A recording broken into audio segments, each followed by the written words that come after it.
За нуу та нар чат GPT-гээс эхлэл хиймэл оюун ухаан хэтэрхий хөгжөөд ирнэ гэж бодож байсан уу? Бидний заримдаа гэр бүл найз нөхдөс илүүтэйгээр зөвлөгөө өгдөг хиймэл оюун ухаан маань биетэй болоод хүнээс ялгагдахааргүй төрхтэй болчихсон ирээдүйг та нарыг төсөөлөд үзтээ. Тэгэхээр хэдүүлээ өнөөдөр тийм өрнөлтөө 2008 онд гарч ирсэн аниме талаар ярилцъя. Android роботууд хүнтэй бараг л ямар ч ялгаагүй харагддаг. Ганц ялгах боломжтой зүйл нь толгойд ирэх цагирган лээдгээр л өглөөс эрэхтэл гэрийнхэн нь юу хийж байгаагаас эхлээд кофег нь хүртэл бэлдэж өгч их чин шүнжэнгөө шоудахт нь очиж аваад л яг л ээжиг нь хандаж байгаа. Энэ хүн бол тэдний Android робот Sami. Энэ нэр үе бол роботууд ашиглалтанд ороод нэлээд удажчихсан. Харин Android роботууд ашиглалтанд ороод удаагүй байгаа. Android роботуудад хандах хандлага нь хэтэрхийх найддаг хүмүүсийг Android хойлох гэдэг. Нөгөө хэсэг бүлэг хүмүүс нь энэ бол зүгээр л робот эд хэрэгсэл гэж хүлээж авдаг. Манай гол дүр бол багасаа л роботууд болон хиймэл оюун ухааныг эд хэрэгсэл гэж хүмүүжсэн. Нэг өдөр Android робот Sami-гаас хачиргалтай дата олж хардаг. Танд ивэ таалагдаж байна уу? Өдөржин л хичээл дээр олсон датагаа юу болохыг гайхаас сууж байхад найз нэрээд өчигдөр шинэ нэгчичээр робот хамгаалалт хөргөж өгч байсан. Чийч тэдэнд хитрхий хитэх юм аа гэж хүрээд ирдэг. Тэд ярилцаж байгаа нөгөө датагаа харуулсаа чаа. Юу зүгээр л тоонууд биш үү? Юу юм? Энэ манай роботын хаагур явсан датанууд байгаа. Хоёулаа нэг хамт үзэгдэх үү? Зав байгаа бол гээл маршрутаараа хамт явдаг. Сүүлийн үед робот нь үе үе яриад ирдэг болсон болохоор тэр дата их сонирхолтой санагдсан юм шиг байгаа. GPS-ийг дагаж явсаар хагаад ямар ч аюулгүй зүгээр л хаалган дээр тулаад ирдэг. Энэ GPS эвдэрсэн бах та гэл бодож байхад нууг нь бол хүмүүст хамаагүй хүрдгүү. Зам энтер тавьж өгдөг роботууд ч шууд тэр хоёрын мөрлөө тажуугаар нь нөгөө хаалга руу яваад орчихдог. Энэ үзэгдэлд нэлээгээс хоёр ч сонирхолтой хөтлөгдөл араас нь орсооч. Хүмүүс бол роботууд хоорондын ялгаа байхгүй. Дөрмийг дагаж өөрсдийнхөө хөгжил гэсэн аяг тэднийг өгч авдаг. Гайхаад л уншиж байхад нэлийн цоглог охоо. Кафе тавтаа морил цус удаад байгаа шүү очиж сууж. Удахгүйч захиалгын авъя гэдэг. Ширэн дээрээ суугаад менюгаа харчаад роботууд юм уу төстэй гэж гайхаад эргэн тойрны харж ирсэн чи. Сая л дээрээ цагирахтаа мөрлөөд орж ирсэн робот нь ямар ч цагирахгүй юм уугаа сууж байдаг. Энийг харсан найз нь энэ бол дөрмөн зөрчил. Би ийм байх боломжтойг сонсч байснаас харж байгаагүй юм байна. Гэл амар serious ярьж байсан чи. Захиалгаа өгөх үү гэж цочогоод ороод ирдэг. Тэр хоёрыг анзаарсан бололтой захиалгаа авчгаад энэ тэн дөрмийг даг гэж нөхөрсгөө сануулчаад явдаг. Нөгөө хоёр ч гинт ухаарсан бололтой. Нэр зариу байхгүй л энэ хүн роботоо мэдэх боломжгүй юм биш үү? Гэл төвшөд ярилцаад байж хат амар шулуунаар хөөрөөл. Жинхэнэ утгаараа шулгонж өгдөг. Энэ охин хүнүү роботоо мэдэх юм алга. Гэхдээ ярилцах тусам өөрийн гэсэн ертөнцтэй нөхнийг Akiko гэдэг үнэхээр л нөхөрсөг өгöd. Манай хүн чи нэг эмэгтэй робот харсан уу гэж тэнэгтээ дөрмөө удаач зөрчдөг. Гэтэ тасааг болохоор аргагүй дээ. Гээл хөрх нөхөрсөг гэсэн чи Наги гэдэг энэ охинд бол таалагдаагүй. Хүмүүсийг үл хүндлээ гээл урсан давчсан захиалгаач өгөхгүй багны ард нуудаж байгааг л харж байгаа. Манай хоёр Akiko-г яагаад тэнд ирдэг болохыг нь таамаглаад Android юм байна гэж дүүнэлтэнд хүрдэг. Угаасаа өөрөөс нь асах боломжгүй шүү дээ. Дөрмийн зөрчил болно. Нөгөөх нь ч хөрхөн Nagiд уучралсаар байгаа захиалгыг аваад ирдэг. Наги ч тавьширсан бололтой харагдаж байдаг. Найз нэг зөвөн тэр нэгэнд яагаад ирдгийг нь мэдэх тал зорилготойгоор асуултуудыг асууж эхэлдэг. Би өөрийн гэсэн Android робот үлдээ. Сонирн байгаас та одоо энэ үе чи яа өөрийнхөө роботыг ойлгох гэж энд ирд юм уу гэтэн. Нэг сонирн болсноо. Яг нь надаас ч бас байгаа л та. Гэтэ чи энд ирэх юм бол хинтээ ч ямар захирагдуулах өнгөөр ярихгүй. Нөхцөг гоёар энэ дүрэнж болдсон штэ. Тийм байгаас тээ. Гээл нэг хөрхөн цоглог. Маргаашруулж хичээлэн дарах болоход бороо их орж байсан тул хүүхэд бүрийн гэрээс Android роботууд нь ирсэн байхыг хараад тэр охин эдний юу гэдгийг мэдхийг хүсдэг гэсэн. Чи юу гэж бодож байна та? Гэхдээ тэдэнтэй бүдүүлэг харцнаас л тэр охин гэхдээ хөөх охин билээ те. Яг л миний зоригтой шиг. Гээл ярьж явахад Akiko хүрээд ирдэг. Тэр бол энэ сурдаг нэг сурагчийн Android робот. Үүнийг харсан манай хүчит шок. Гэртээ хараад ч тэр охиныг Android робот байсан гэдэгт нь итгэж өгч чадахгүй байхад нь өөрийнх нь Android тань таалагдах байх гэж шинэ копи авч үзсэн юм а гэхэд нь шууд л уурлаа. Ягаад өөрийнхөө дураар шийдвэр гаргаад байгаа юм? Чи хүмүүсийн хуулбар гэхэд би бол Android робот хүмүүс шиг зэнтэй гэж хэлхийг сонсоод Akiko-гийн хэлсэн. Чи миний тухай юу гэж бодож байна? Бид адилхан л харагддаг ч өөр зүйлсэн талаар боддог шүү дээ. Гэх үгсэнд бодогцсон ч багасаа л робот бол хүн биш гэж хүмүүцэн гэр бүл төссөн шүү дээ. Зангаа амархан тавихгүй цагнаад л зандраад л дэрэнгүй өнгөөр харьцаж байгаач өмнөхөөсөө нэг л өөр. Хүнтэй харьцаж ууралж байгаа юм шиг харьцаж байгааг нэг чинь анзаарч байдаг.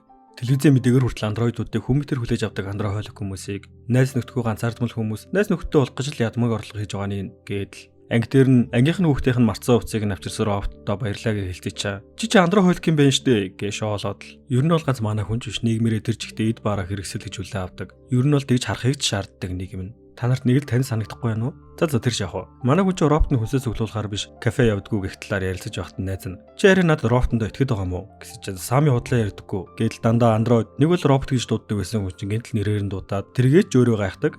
Ямар ч AI роботонд 3 дүрэн байдаг. Нэгт хүнийг гэмтэж болохгүй. Үүнд аюулд орох үед хамгаалах ба гэмтэх шалтгаан болох ёсгүй. Хоёрт хүний өсөн тушаалыг зөрчиж болохгүй. Гэвч хоёрдугаар дүрмийг дөрөв дүрмийг зөрчгөөр бол үйлчлэхгүй. Гуравт хэрэв үйлд нь өмнөх дүрмүүдийг зөрчөөгүй бол робот өөрийгөө хамгаалах үүрэгтэй. Хамгийн сонирхолтой нь хүмүүс 3 дугаар дүрмийг ягаад ч мэддгүй мүү эсвэл сандгүй. Эхний хоёр дээр л анхаарал өгдөг. Нөгөө найз нь бол нэлээд ухаантайгаар энэ дүрмүүд дээр чи худлаа гэж болохгүй гэсэн дүрм байхгүй байгаа сте. Тийм болохоор өөрийгөө хамгаалах гэдэг хэрэг шууд орж байгаа сте. Тэгэхээр роботынхоо үгэнд 100% итгэж болохгүй гэсэн үг заа юу. Тэр хоёр чинь яриагаа батлах гэж байгаа юм шиг. Өнөөдөр танаар робот ч хүнсээ цуглуулна гэвэ сте. Кафе ороод л мэдчихэ. Гэт нөгөө кафе дээр яваад очиход нөхөрцөөр хөхтөө авах нагийг хараал инээгээд ордог. Гэхдээ одоогоор сами ирээгүй. Манай хүн бол ягаад ч минь түнтэй тармааргүй байхад найз нь зүгээрээ гисээр байгаа дүлтэйгээ тагтан дээр гараа зогсож ирсэн чинь нэг охин яг л муур шиг мяу мяу гэж зогсож идэв. Манай хоёр чинь бүр хөшөөл орхитیں۔ Аав нь бол нэг хөвшөө ирэнгүүтээ миний охин хүрээд ирэхэд үгүй би бол муур гэл нилээн л дүрсгөө бололтой. Харин тэр хөвшөөр охиныхоо өмнөөс хүлчил өчгөн нэг л тийм дотны хүн шиг мэдрэмж төрүүлдэг. Манай хоёр ч хоорондоо энэ хүүхэн магадгүй робот наах. Энэ хүүхэд бол 100% гарцаагүй хүн байна гэж дүгнэдэг. Хуучны дурсамж болсон төгөлдөр хуурныхаа орд суугаад бодол олон байж яхад нь урд нь байх хоёр өдөр болго уулзч болохгүй юу? Би чамайг байнга санаад байна. Гэд нөгөөтгөж би ажилдаа амжихгүй юм шүү дээ. Чи эсвэл өөр юм ихтэй уулзаад байгаа юм уу? Гэдэл нилуурсан, хайрлсан, хардсан мэдрэмжүүдээс нь үзэхэд яавч эднэр робот биш шиг. Хоёр найзын хоорондын яриа. Хэрвээ сами энэчээ хүрээд ирчүүл яах вэ? Бас тэр найз нь яагаад роботгүй талаар ярилцаа сууж байхад нэг л танилцуулаа сонсогддог. Манай хүчин шууд л босонгуудаа удахгүй хүрээд ирэх аки дээр очиод амар харсаж. Юу вэ? Яагаад ингэж хараад байгаа юм бэ? Юу чиний толгой дээр чинь цагираг байхгүй ах шиг байна гэл амар санаа зовоод хэлэхэд энд дөрвөн тарш болохоор унтраачд юм аа. Гэтэ энэ яриг ингээд дуусгая. Гээд цоглог зангараа хэлдэг. Харин нөгөө бяцхан дүрсгөө мөрч манай хүний нэвдийн шилэг нь аваад зогтчихдаг. Харин найз нь хажууд ном уншиж байсан хүнийг гүлрөөлөж ийсэн чинь нөгөөх нь юундаа намайг гүлрөөд байгаа. Надад ихгүй байна. Гээл шууд хэлэхэд уушлараагаа хэлэхэд нь инээмсэглээд энэ хэн дөрмөг зөрчих юм бол энэ цайхан цагийг өнгөрөөж чадахгүй. Үгүй ер нь энд байх нь утга учиргүй санагдсан шүү дээ гэж зөвлөгөөгөө явдаг. Гоншта залуу гараа явахыг нь хараад нэг зүйл их л сонирхлыг нь татсан бололтой араас нь дагаа гарах гэсэн чинь хаалган цааштай байдаг. Энд байдаг бас нэг дүрэн бол хэн нэгэн гарсны дараа хэсэг хугацаанд цоошилдог. Учир нь тэр хүнийг робот хүн үү гэдгийг мэддүүлэхгүй тул шүү дээ. Харин манай хүний шилгүй юу ч харахгүй хэцүүхэн байхад нь аль хэдийн робот нь ороод ирсэн байдаг. Сами наагээд би үгэн түүн таалагдах байх гэж бодоод копи амсуулсан. Гэтэ миний буруу гэж тэр намайг цаашдаа бит дураараа зан гаргаад бай гэж хэлсэн. Гэтэл гомдлол нөгөөх нь ч нэг хөрхөн зөвлөгөөнүүдийг өгөөд л харин манай хүн Жакикотой ярилцаж байхдаа дөрмө хэрэг дуудаад зурсан ч. За яг энэ удаадаа би чамайг наа гэж хэлэхгүй нууслая. Гэдэл хэлсэн чинь манай хүн гайхацсан. Юу чи юм нуудаг байсан юм уу? Гэдэл дахиад нэг зуршил гаргахад өвгөн сонсож байснаа. Хүн бүр л нууцтай. Надад ч гэсэн хүмүүсээс нуудаг нууц байгаа. Гэтэ тэглээгээ би бодлаа гэсэн үг биш шүү дээ. Тэр хүний төлөөч тэр өөрийнхөө төлөөч тэр зарим зүйлийг нууцлагад гэмгүй тийм үстэй. Тэдний яриач өндөрлөхөд өвгөн тэрний шилийг нь хаана нуусан байж болох талаар нь хэлдэг. Наагигаас миний шил байгаа юу гэж асуухад наагиж гаргаж өгөхөд Сами хажууд нь зогсож байгааг хараа шууд л үсний болтыг нь суудахтаад ахвад Сами сандарсандаа гүгэл гардаг. Уурандаа хараас нь гүүхч мэдээж хаалганд өгчээ те. Тэр бол миний гэж орилох гэсэн чинь Нааги шууд л наашаа суу гэж загнадаг. Халуун копигоор дайлангаа тэр охин анх хэрэгтэй их хичэмхий байсан. Аажмаар нээлттэй болж бид олон зүйлийн талаар ярилцсан. Өөрийг нь Android робот гэж ярьцдаггүй. Байнга дэмжиж хөрх хувцалдаг ээжийнхаа тухай, заримдаа хар дарсан зүүднийхаа тухай, бас төгөлдөр хор туулдаг зөөлөн хүүгийн тухай. Нэг өдөр тэргийн талнадаас сайхан амттай кофе чанд сурмаар ирсэн. Их л санаа зовсон байдалтай хийж байгаа зүйлээ зөв эсвэл буруу гэдэг дээр эргэлзсэн ч түн таалагдах байх гээд их л хичээсэн. Нэрээ чи цааш өдрмөй даагна гэх юм бол энд хизээж зочилж ирж болно шүү гэд арын өрөөргөө явдаг. Хаалганы төвчөөний хугацаанд дуусахад гарах гэж ярьж байсан сэтгэл нь сайхан кофений үнэрт бодол дарагддаг. Найз нь остор гарч явсан залууг дэндүү ухаалаг санагдсан тул толгой дээр цагиртай эсхийг мэдхээр дагаж гарсан ч олоогүй. Гэтэ дараа нь очиод нууцыг нь мэдцгээ ихэд манай хүн чинь нэлээд л эргэлздэг нууцаа гэдэл. Самиж эзэндээ уучлаарай. Хөндөй хоосон хэрнээ үнд тэтгэлтэйгээр ярихад манай хүн анх удаа кофег амттай байна баярлаа гэдэг. Харин өнөө 900 орны дараад ямар нэгэн зүйлийн тухай мэдээлэл хүргэн асуудал үүсээгүй учраас ажиглалтаа үргэлжлүүлж байна гэж дараатаа мэдээлж байдаг. Эхнэрээ тэмрэн хэвтэх залуугийн утсан дууран гарахад таньдаг хүн зогсож байдаг. Манай хоёр ч энэ кафегийн байнгын үйлчлүүлэгч шиг л ирдэг болж дээ. Наагч байнга хоорондоо ярилцаж байдаг тэр хоёрыг бусдтайгаа ч гэсэн ярилцаад тэдний ч гэсэн үзлүүдийг сонсоод үзэлтэй гэдэг. Уг нь бол манай хоёрын гол зорилго чи яагаад роботууд ингэж байгааг мэддэг штэ. Гэтэ найзынхны хувьд бол роботуудтай нэг дотнолоод байгааг хүсдэггүйж ерөнхийдөө хэн робот үү хэн хүн бэ гэдгийг өөртөөхөө онцгойд үгэнсэн байдаг. Жишээлх юм бол энэ залуу өөрийнхөө Android тугаа явж байгаа гэдэл. Наагиш бусдтайгаа дотнолцуулах зорилготойгоор нөгөө хоёр остоо танилцуулдаг. Тэднийг оройлтол ярилцахыг харсан залууш наагээд хөндлөнгөөс битээ оролц гэж учир бүтээлийг заавар өгдөг. Тэд юу ярилцсан бэ гэж юу? Манайгаар ч нэг юм руу харсаар хагаад ерөнхийдөө юу ярьсныг сайн ойлгоогүй байгаа байхгүй юу? За тоглоосаа. Яг уу жахаа затарсан л та. Гэтэ манай хүчин сонирхолтой зүр дуртай болохоор өрмөц утсан дээрх зүйлийг үзэж байгаа цанаандгүйгээр хологром үсгчдэг. Хүшээ яаж унтраад юм бэ гэж гайхаж байхад нөгөө юм ихтэй чаа. Их нэртэйгээ хэвтэж байгаа зургийг нарчдаг. За бааларсан дуус. Хаяад явах нь тодорхой шүү дээ, тэ? Тэр эмэгтэйг арын ирээр өвөл гараа явуулчихлаа гэж бодоод гимсэндээ очиж аргадах гээд очиж чаа. Харахсгүй юм харчдаг. За угаасаа шилжилтийн насны хүүхд юм байна. Биш зүгээр л энэ роботны эвдэрсэн хөлийг нь харсан байхгүй юу? Үнэндээ бол энэ эмэгтэй бол энэ залуугийн хувийн бие хамгаалагч өглөө дайралтын дөртөө сомонд оногдчихсан юм билээ л дээ. Тэгээ сомонд оногдсноогоо хиндэж хэлээгүй. Учир нь тэр нэлээд онцгой загвар болохоор засуулгал юм бол ийм загвар байдаг гэдэг нь баригдаад асуудал үүсч магадгүй нөхцөл байдалтай.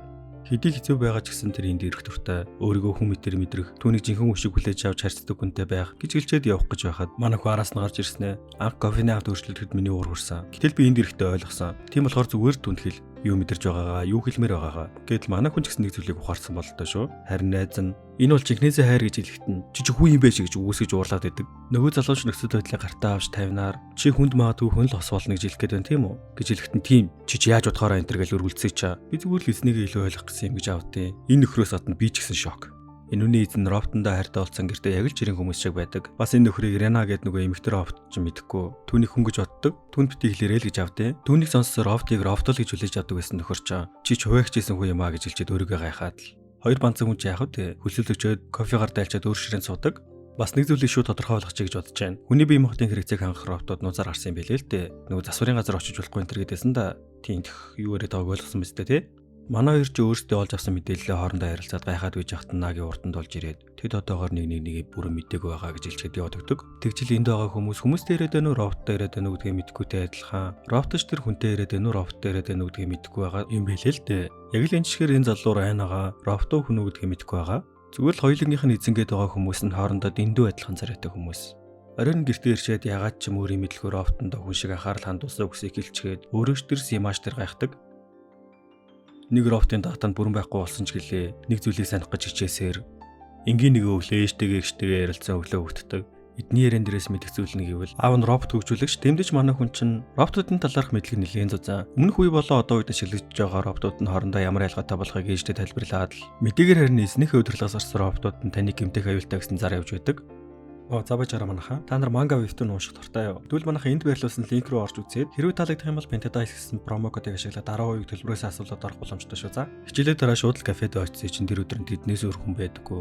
Тэмдэж нагитай тухтай ярилцах боломж олдоод ягаад энд ажилладаг басныг нь асуухад би энэ хүмүүсийг ажиллах дуртай гэж тэдний яриа өрнсөөр нэлээд удаа шинэ кофе хийхээр явахт нь харагдаж байгаагүй шин зоч ирдэг. Энэ бол роботууд AI-тай болж эхлэх ихэнх үеийн загвар. Самбар дээрх дүрмийг уншчаад хажууд нь төрөнгийн ихчэн суугаад манай хоёр чинь гайхаал. Түүний нөхцөл байдлыг анзаараад тэр хүн шиг байх гэж дүрсгэж ийн гээл дотроо бол хоорондоо шоолцож яадаг. Гэтэ энэхийнхаа дүрмийг нэлээд дагдаг болсон бол л та. Нэрнүүдээ хэлж танилцахад нөгөөх нь хөөргөн чадлаараа л хүн шиг байх гэж хичээдэг. Гэвч үнэхээр л хуучны загвар хэмэл оюун ухааны эхлэл үе болохоор датаанч баг. Төмөрч нэлээд хуучирч өгсөн учраас далисан хүзүүгээ янзлахаар явахт манай хоёр шоолж байхыг харсан. Наги тэр бол үйлчлүүлэгч гэдэл их сайхан сэтгэлтэй. Нөгөө роботыг эрэхтэн захиалгаа авах гэсэн чинь шийдвэр гаргах гэдэг зүйл энэ үе суулгагдаагүй гэдгийг мэдж байгаа манай хүн шууд л нэг аяг кофе авъя гэхэд адилхныг авъя гэдэг хөөрхөн хүнлэг хандж байгаа нь энэ. Гэвч үнэхээр л хуучны загвар учраас үе дэлбэрч гээд эсвэл халах гэдэл үнэхээр төвшөртэй. Ядж чад өөрийгөө хүн гэдэг статус дээр тавьсан болохоор нөгөө копиг нь уух гэдэг. Хэрвээ уух юм бол хуучны загвар учраас дэлбэрсэрнэ штэ. Үнийг нь мэдж байгаа манай хоёр ч өөрсдөө хамгаалах зорилготойгоор надад бити юу энэ бол тушаал гэсэн чаа. Би үйлчлүүлэгч гээл тоохгүй байхаар чи хэд настай юу хийх ингээл асууж өгдөг. Ядж чад асуулт бүр дээр нөгөөхийнх нь тархин дэлбэрч гээд нүл төвшөр. Гэвч тэр хоёр уулахыг нь боловч чадаагүй эцэстэн зүгээр л гуурс гаргаж ирээд дуучдаг. Ядж жахад нөгөө өвөө хүүхд хоёр чинь дээр унтж байгаас ирсэн гэж хүрээд ирдэг. Хүүхд л болсон юм хойно юмыг ялгаж мэдгүй штэ. Энд нэг сони юм сууж байна гэж авдээ.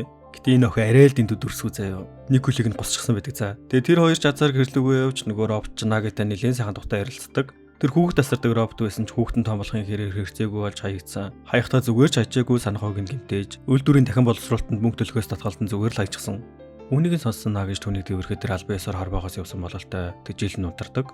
Наги тэрний зүрхэнд доош нэрэн чухал гэдгийг хэлснийг сонссон Мисаки шоож байснаа ягаад чи дандаа ингэж тэнэгтэн гэж уурлангуйтаа нэг зүйлийг сансан болол дуурлаагаараа явчихдаг.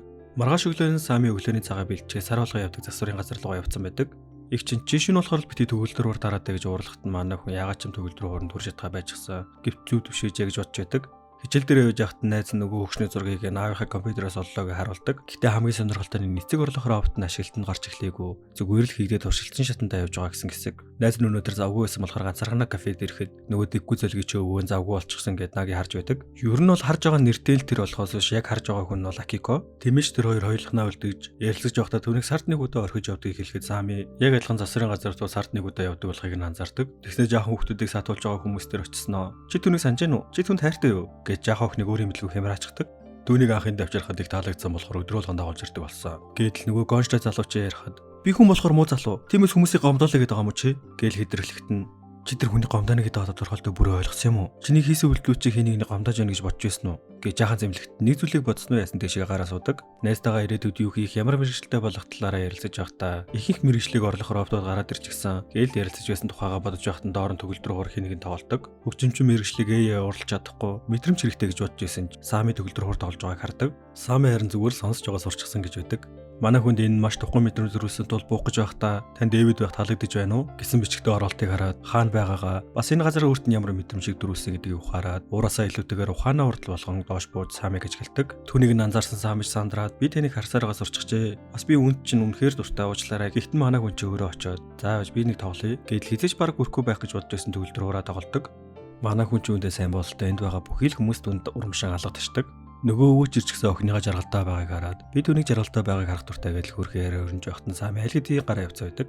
Манай хүн ч навыг түүнийг олон найзуутай болсонд би баяртай байгаа гэж хэлдэг. Харин найзынх нь хувьд бол аав нь ажил ихтэй, аав чирэн салчсан түүнийг ойлгож дэмждэг ганц л ухаалаг найзтай. Тэр нь түүний робот. Гэвч аав нь түүнийг дэндүү ухаалаг үгсэлж байгааг нь хараад ягаад ч юм ярьж чадхааргүй болгоцсон нэг л өдөр аваад ирдэг. Энэ нь хүд нэлээд л хүн дээр туссан. Ёс зүйн хорон томоохон урал болж авах ба.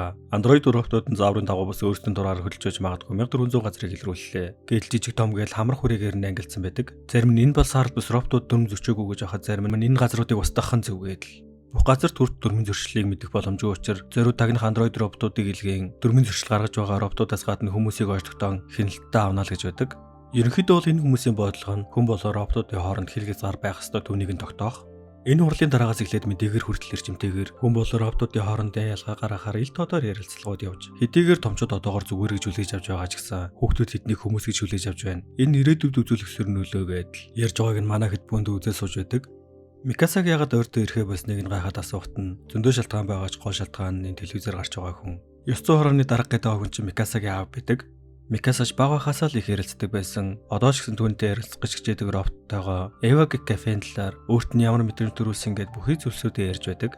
Өмнө нь бол урдаас нь ярьж ээжшин зөвлөгөө хөл байсан баг. Даанч одоо бол ямар ч хариулт үзүүлэхгүй зүгээр л гүндий төмөрмөд. Тэрийг нь баталж байна уу гэлтэй аав нь орж ирсэн ээ. Энэ зүйл бол чиний хөдөлмөрчл хөнгөвчлөх зүйл. Бүрийг итгэж болохгүй шүү гэж хэлчихэл гараа явдаг. Нэр манай хүний кафед ирэхтэн Сами нуугатаад явахт нь гарч ирдэг. На гэж инхэхгүй байсан дээрээ тэр одоо чамайг ойлгож байгаа зүгээр ихтэн Сами тэмээ хариулсан хүн бүрийнхаа занг андахгүй гэдэг шиг тэр намайг энд байлгахыг хүсэхгүй байгаа гэж хэлдэг.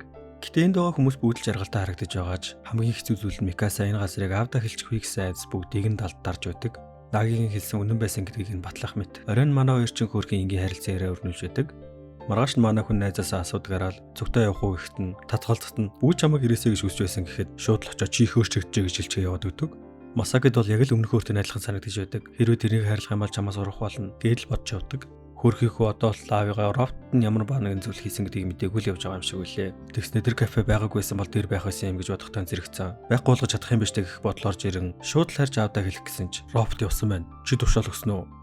Хэдий роботондоо дургу болж байсан ч гэсэн түүнийг алга болсон гэдэг мэдээг сонсоод нэлээд хэцүүхэн байдалд ордог. Готраад үеж хахад манай хүн залгаснаа кафед байна. Энд нэг үйлчлэгч робот кафег хаахыг шаардаад байна. Танаа аав чи өмнө хийдэг байсан загваруудтай адилхан юм байна. Чи ямар ба нэгэн зүйлийг мэдж байгаа бах. Ядж хахад энийг юм нэрөөсөө ярихгүй юм гэж хэлэхэд Микаса шууд л загварыг сонсоод танин очиход дэлгэцэн дээр нь энэ байгууллагыг яаралтай хаа гэсэн анхааруулгыг дуу тохиолтой ангинуулж байдаг. Шууд л болуулаад яагаад ингэсэн нь асууснаа. Та нарын хийсэн ажил уу? Роботод авчираад өмнө нас найз маань роботыг авчирчихсан байсан. Намайг эндүрүүлэх гэж ийм зүйл хийжээ. Гэдэл дөрмөд зөрчиж бүхний сэтгэлийн гомдоо хатуу үсийг хайр нэргүй хэлснэ. Энэ робот бол намайг багт минь хүмүүжүүлсэн нэг. Бас хамгийн ойрхон хамгийн дотн найз минь байсан. Гэвч тэр миний тэрийг хитгэлийг хүсэр хайж ярихаа байцаа.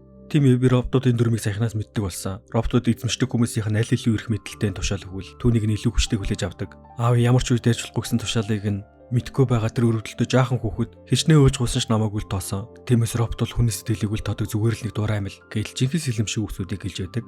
Яж жоох нөгөө байсалд авдаг робот нь ороод ирэх юм аа. Тэрнийг нь ярьж чаддгүй робот нь аавынх нь компьютероос бүхий л мэдээллийг нь авцсан. Тэр нь энэ кафений талаар бүхий л сайхан зүйлсийг нь мэдж байгаа учраас яралтаа сануулах гэж дохио цангаагаар ойлгуулгыг шижнээ оролцож ойлгодог. Хэрвээ ойлгохгүй бол энэ байгаа роботууд устгаас гадна хүмүүсийн шорон дор учир эсний тушаал зөрчигдөө ярьж эхэлдэг. Тэгэл нөгөө робот руу чи роботын 9 дүрмийн 3 дугаар залтыг зөрчиж байна. Өгөгдлийн санд байх мэдээлэлээр би чамайг Android гэдэг чи мэдсэн. Android роботын цагиргаа унтраас нь тохиолдолд дүрмийн зөрчил гэж бүртгэгдэнэ. Масакич яагаад ирснийг гинт ойлгоод 2 дугаар залтыг зөрчихлөө. Гэтэ 1 дугаар залтыг зөрчгөөр тохиолдол гарах юм бол 2 дугаар залт хүчингөө болно. Тэгэхээр би аюулд орсон гэсэн үг юм байна. Гэтэл түнтэй ярихын тулд нөгөө зүхтах гэж байсан Android-ыг барьж аваад өөрийгөө зориуд бариулан надтай шууд ярилц гэж гуйдаг.